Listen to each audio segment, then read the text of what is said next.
Hey everyone, and welcome. Today we're going to be talking about the film Malignant. Fun fact, in the beginning of this movie, there's a lot of foreshadowing that gives you hints at what the big plot twist is going to be for this movie. This movie came out in 2021 and stars Annabelle Wallis, Maddie Hasson, and George Young, and was directed by James Wan. So, without further ado, let's get right into it.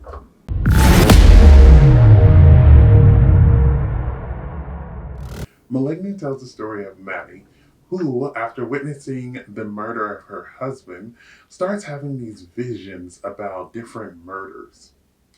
As Maddie looks into her past, she learns that she's more connected to these murders than she once thought. Now, Maddie must figure out how to stop the murderer before it's too late. Don't forget to subscribe down below.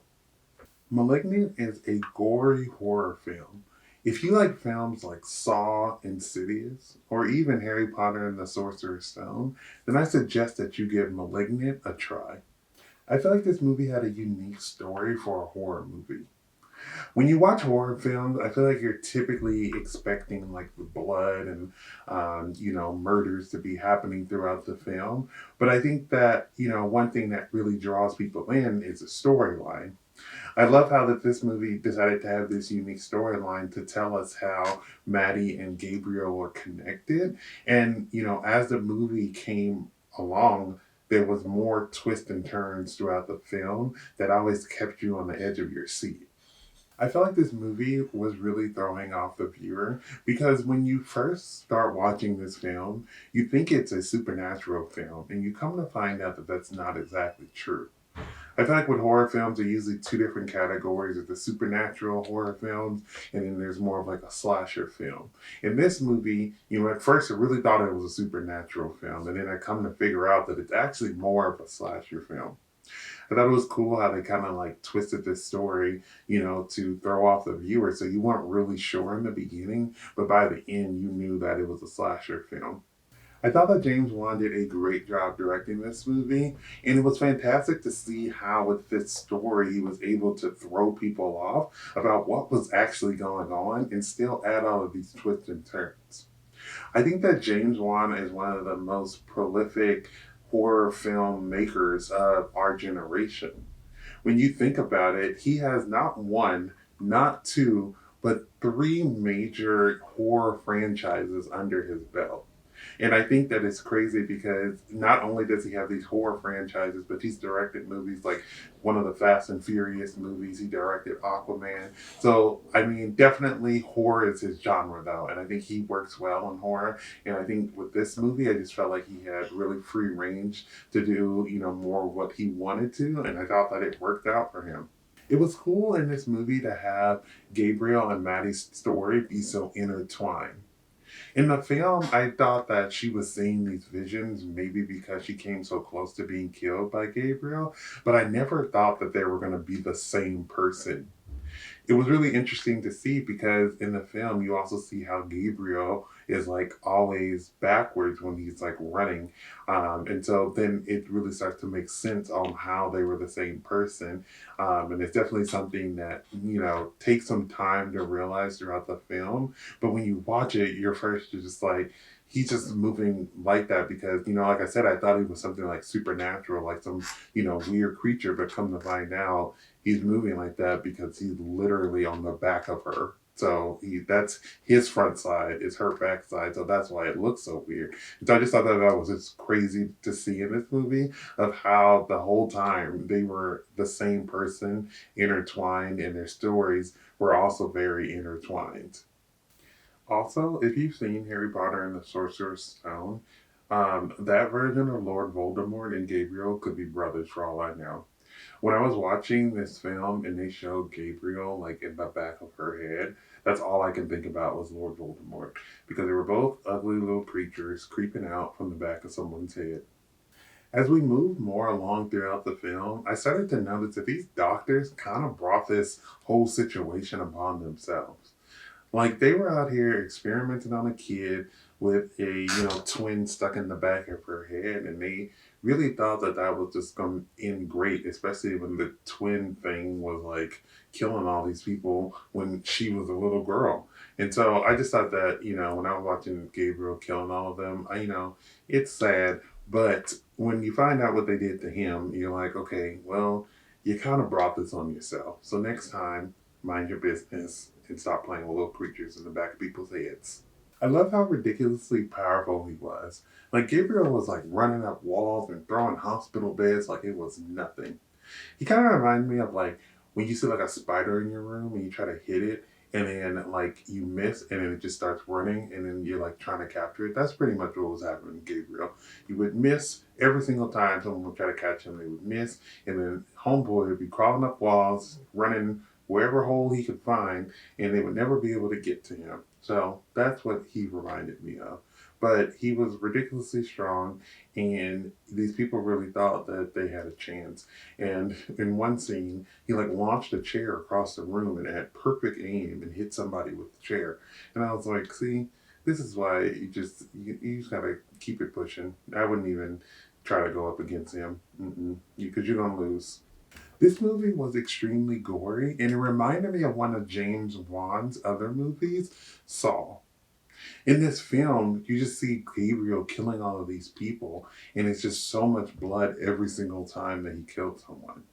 I think I wasn't expecting that when I was walking into this movie, but every time you knew like that person was dead because their face or wherever they were stabbed, Gabriel was stabbing them like 100 times, and there was blood everywhere. So at least you knew that the person wasn't alive anymore. But just warning, there is a lot of blood.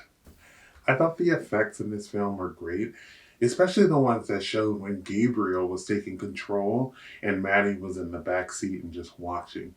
This kind of like smoke screen type thing would come on the screen, and that's how you knew that she was going into this dream state and that Gabriel is going to kill someone else. When she would go into these states, I kept wondering if Gabriel was ever going to see her. And then we finally see him look at her in one scene, and I was like, okay. I was worried that he was going to come after her, but then, you come to find out that their stories are intertwined, so he's not going to be coming after her anytime soon. When I was watching this and, we get to the end of the film and we start to realize, how they're basically sharing a body, I was wondering, was Maddie always tired? Because Gabriel was just out here using her body when she thought she was napping and, killing people. I was like, this lady must have been exhausted. I feel that James did a great job with including music in this film that'll get your heart racing. I feel like typically in horror films, you're either gonna have scary scenes that have like no music at all, that's just like quiet, and then something like jumps out, or you're gonna have a scene where there's this music that is bone chilling and it's gonna freak you out, and then you get scared. I thought this movie did a great job utilizing the music in this film that would get you, in this bone chilling state.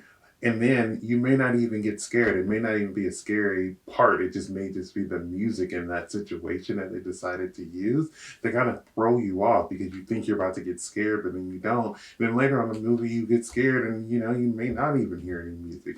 So I just thought that they did a great job of like utilizing that music to kind of keep, the viewer at the edge of their seat because they just didn't know when's the next time they were going to be scared.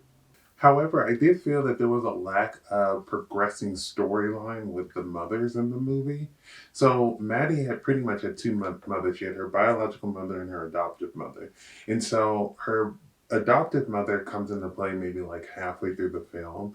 And, she kind of helps, but like not really. I feel like the help that she did, like her sister could have, figured that information out and just told Maddie. So I kind of felt like if you're going to add her in there, maybe have, her contribute a little bit more. And then her biological mother, we don't even find out that that's her until the end of the film. And, she's in a coma. And so for me, I was just kind of like, what was the purpose of really like adding these people in there? If we're not going to give them a little bit more talking time and, I feel like they could have really helped Maddie, but instead they were just kind of there. I felt like as kind of like props. I think the adoptive mother did help move the story a little bit further by talking about her past, but it was like if you were to take her out of the movie and just had the sister explain that, the film still would have worked. The flirting between the sister and the officer guy was so unnecessary. Like, we have bigger things to worry about right now, and you guys, like, this is not important. It was weird too because I just felt like the chemistry just like wasn't there between the characters, so it just seemed so forced. In the end, she tries to trap Gabriel in her head, and the whole time when I was watching that scene, I was like, this is just not gonna work. It made me think if you ever watched Teen Titans or know anything about Teen Titans, there's a character Raven who keeps her dad trapped in like a crystal on the forehead. And it made me think of that character because what happened, her dad eventually gets out. So I think if there's ever a sequel to this movie, that definitely is probably going to be the storyline of him breaking out of this imaginary prison that she's created in her head. My favorite scene in this movie is when Gabriel takes over in the police station and completely obliterates everyone in there. It starts off with people in this cell that he's in, and they start taunting Maddie, and then Gabriel takes over and completely kills all of them in that cell. Once Gabriel breaks out, he goes and gets his weapon that he's been using the whole entire movie, and then he has his face off with the police officers in this station. It's such a crazy scene because you see how capable Gabriel is of handling his own. And you also see how Gabriel is going on against all of these police officers with this like little sword dagger thing, and he is killing all of them. It's just such a crazy scene because you see Gabriel hopping from wall to wall and he is just going ham on these police officers. Then at the end, this part was like kind of funny to me. You just like see him like throw a chair across the room, and like two officers who thought that they were just gonna escape. Gabriel's like, "No, like you're not escaping. Okay, throwing this chair, it's gonna hit you in the head, and now you're gonna be knocked out." Malignant is an inventive horror story that will get your blood curdling. Throughout the film, you may have questions about where the story is going, but as you continue watching the film, all those questions will be answered. If you have not watched Malignant, I highly suggest that you go and watch it. Thank you for watching my video. I would love to hear your thoughts down below in the comments. If you have not subscribed, please do so you can keep up to date with more of my videos. But besides that, everyone stay safe, have fun, and goodbye.